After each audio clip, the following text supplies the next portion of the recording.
নমস্কার বন্ধুরা, চলে এসেছি আবার একটা রেসিপি নিয়ে। আজ আমি আপনার সাথে শেয়ার করব দারুণ স্বাদের শুক্তোর ঝোল। এই রেসিপিটি করার জন্য আমার কি কি সবজি লাগবে একবার দেখে নিই। লাগবে আমার লাউগুলোকে একটু বড় বড় সাইজ করে টুকরো করে কেটে নিয়েছি। আর নিয়েছি উচ্ছেগুলোকে লম্বা লম্বা করে কেটে নিয়েছি। আর নিয়েছি সজনে ডাঁটা, সেগুলোও লম্বা লম্বা করে আমি কেটে নিয়েছি। আমি এখানে 3 রকম সবজি দিয়ে রান্নাটা করছি। আপনারা আপনাদের পছন্দ অনুযায়ী যে কোনো সবজি দিয়ে কিন্তু এই রান্নাটা করতে পারেন। চলুন এবার রান্নাটা শুরু করি। কড়াইয়ে তেল গরম করতে দিয়ে দিয়েছি, তেল গরম হয়ে গেছে। এখন ফোড়নে দিয়ে দেব রাঁধুনিটা একটু ভালো করে ফোড়ন করে নিতে হবে। সুন্দর গন্ধ আসা পর্যন্ত অপেক্ষা করব। এবার দিয়ে দেব উচ্ছে। আপনারা চাইলে উচ্ছেটা ভেজে তুলে রাখতে পারেন, কিন্তু আমি একসাথেই রান্নাটা করে নেব। উচ্ছেটা একটু হালকা নাড়াচাড়া করে নেব, বেশি কড়া করে ভাজবো না। হালকা ভাজা হয়ে গেছে। এখন এতে দিয়ে দেব লাউ আর সজনে ডাঁটা। দিয়ে দিলাম নুন, স্বাদ মতো নুন দিলাম। দিয়ে দেব সামান্য হলুদ গুঁড়ো। নুন আর হলুদ দিয়ে সব কিছু একসাথে একটু ভেজে নেব।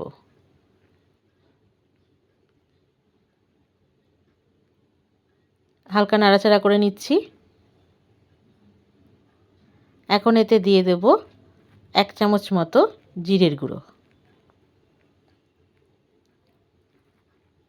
আর কোনো রকম মশলাই কিন্তু বন্ধুরা আমি এই তরকারিটায় কিন্তু দেব না। খুব কম মশলায় কিন্তু রান্নাটা হবে, কিন্তু খেতে কিন্তু দুর্দান্ত হবে। জিরের গুঁড়ো দিয়ে আবারও ভালো করে নাড়াচাড়া করে নিচ্ছি। এখন দিয়ে দেব পরিমাণ মতো জল। যেহেতু ঝোল বানাচ্ছি তাই জলের পরিমাণটা একটু বেশি দিতে হবে।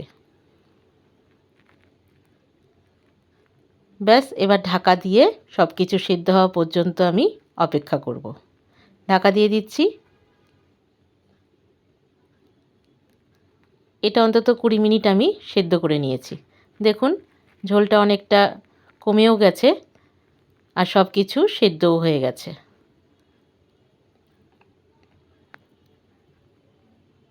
খুব সুন্দর গন্ধ বেরোচ্ছে বন্ধুরা।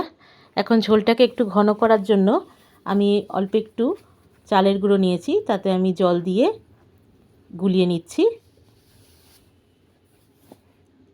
এই চালের গুঁড়োর জলটা আমি তরকারিটার মধ্যে দিয়ে দেব। এটা দিলে পরে ঝোলটা একটু ঘন হয়ে যাবে।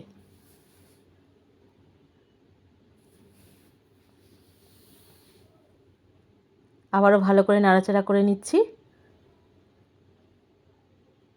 আপনারা যদি চান এতে একটু চিনির ব্যবহার করতে পারেন, কিন্তু আমি আর চিনি দেব না। এবার ঢাকা দিয়ে কিছুক্ষণ সময় রেখে তারপর গরম গরম ভাতের সাথে পরিবেশন করব। তৈরি হয়ে গেল আমার দারুণ স্বাদের শুক্তোর ঝোল। এই রেসিপিটি যদি ভালো লেগে থাকে বাড়িতে অবশ্যই ট্রাই করবেন। ভালো লাগলে পরে আমাকে একটা লাইক, শেয়ার, কমেন্ট আর একটা ফলো করতে ভুলবেন না বন্ধুরা। ভালো থাকবেন, সুস্থ থাকবেন। দেখা হচ্ছে পরের একটা ভিডিওয়। ততক্ষণের জন্য ধন্যবাদ।